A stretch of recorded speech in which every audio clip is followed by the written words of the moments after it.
Imagine living in a time when women were completely excluded from political, intellectual life.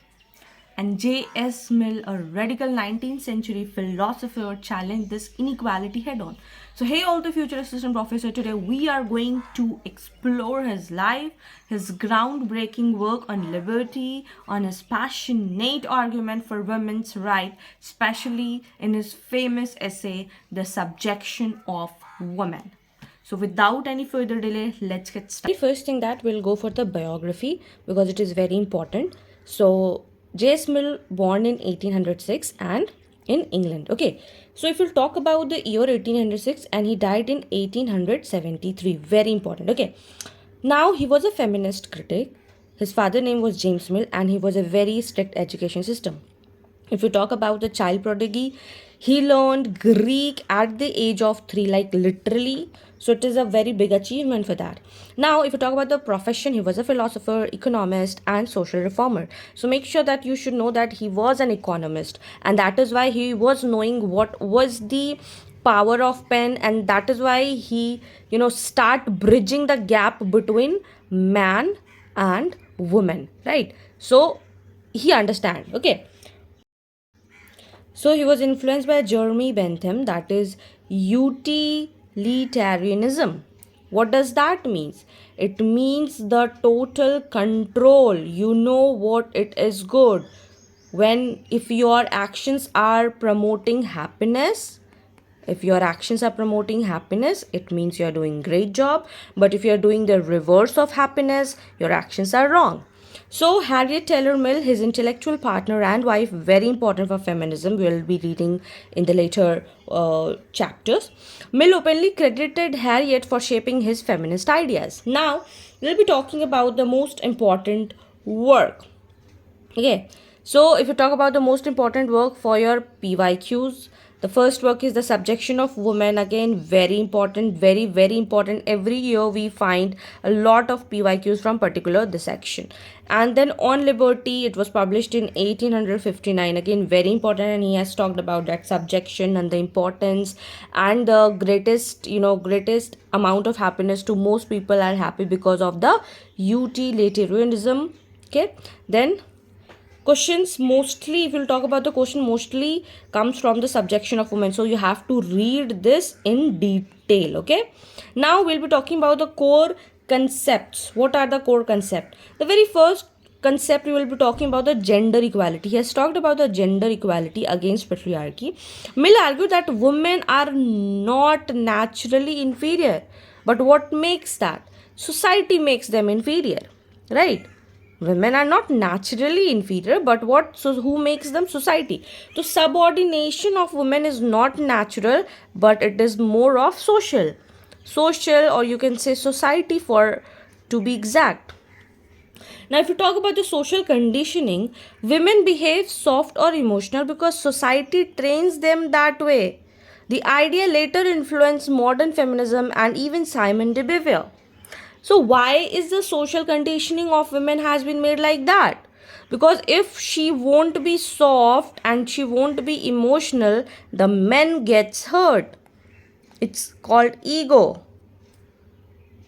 Later we'll be talking about the on marriage, that why the social conditioning of social soft and emotional are there. So why? Because if we talk about the gender role and the on marriage, Mill compared marriage to slavery. Why? Because women have to rely on husband for everything. And that is why it says that marriage has been compared to slavery, because there is no freedom, no legal rights, and it's a complete dependence on husband for everything. You just understand that woman's primary, once you're married, you have to stay at home, raise your children, submit to her husband, attend her household affairs. So everything, if you'll understand, it is very important. Slaves, even if you'll talk about the slaves, they are also free that at that time. But why women are still not free? Why they are being treated as slave? you know Wife also fearful of displeasing. Why I was talking about why their social conditioning is soft and emotional, because for her husband, because she have to take care of husband. If that husband will be displeased, for him, for her, only means of food and shelter and clothes, who? Husband is the provider, husband is the sole provider for that. If that soft will turn into rage and anger, husband will throw his wife out, and that's what he's talked about it, right? Now if you talk about the women's right to vote, Mill was the first people in the British Parliament to demand women's suffrage.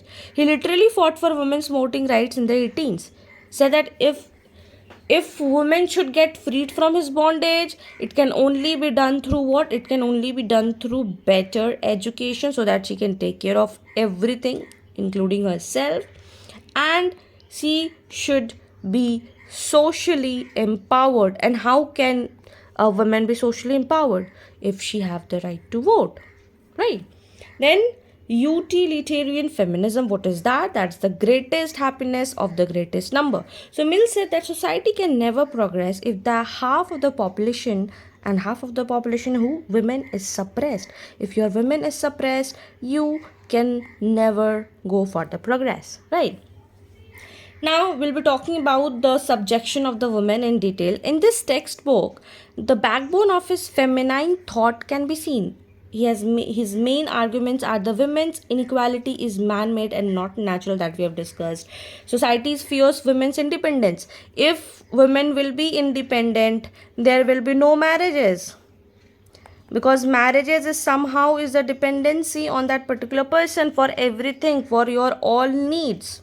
Only if 100% women are there, only 10% will go for marriage.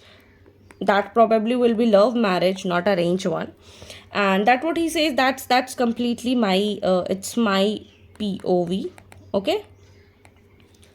So marriage is an unequal institution, and what women should deserve? Women deserves education, employment, and political rights. When I'm saying political right, it means the voting rights. Okay. So it was at that time J.S. Mill was talking about all this thing, and that what he says, that the legal subordination of one sex to the other is wrong.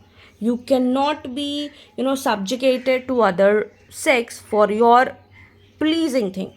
So what is the important connection is that Mill's ideas influenced what? It influenced liberal feminism. Later thinkers like Simon de Beauvoir. So Mill laid the foundation and Beauvoir expanded it. So if you will see what we have studied today, we have studied the biography of J.S. Mill. He was very strict. He learned the Greek language at 3. He was a philosopher, economics, and social reformer. He was influenced by these persons, and the major works which you have to read in detail is The Subjection of Women, On Liberty and Utilitarianism. Okay. He has talked about the gender equality. He has talked about the social conditioning. He has talked about marriage, why he has treated marriage to slavery, because his dependency of husband, then women's right to vote, then utilitarian feminism, and then in the subjection of women he has discussed in detail on all the topics, like why women's inequality is man-made and not natural, and why society fears women's independence, marriage is an unequal institution. So what you have to do, women have deserve education, employment, and political rights, then only, because now by this time slave has already been free, then why not the women? Then this is the question, why not the women? Okay. So this is the thing that you have to understand it. Now we'll be seeing the PYQs. Do let me know the answer in the comment section. Who wrote The Subjection of Women? And this is your PYQ. What are the Mill's views on marriage? And this was like 4th statement type question. You have to search it and write in the comment section, so that I will read it, and then it will be your revision also. And what was the role of Harriet Taylor, and what is the connection between the utilitarianism and feminism? This was your PYQs for your UGC NET. So, if you found this video helpful, do not forget to like, share with your friends those are preparing for UGC NET, and if you are new to this channel, do not forget to subscribe. Till then, keep learning, keep shining, and also tell me which feminist thinker is your favorite and which book have you read recently. Till then, keep learning, keep shining. Bye bye.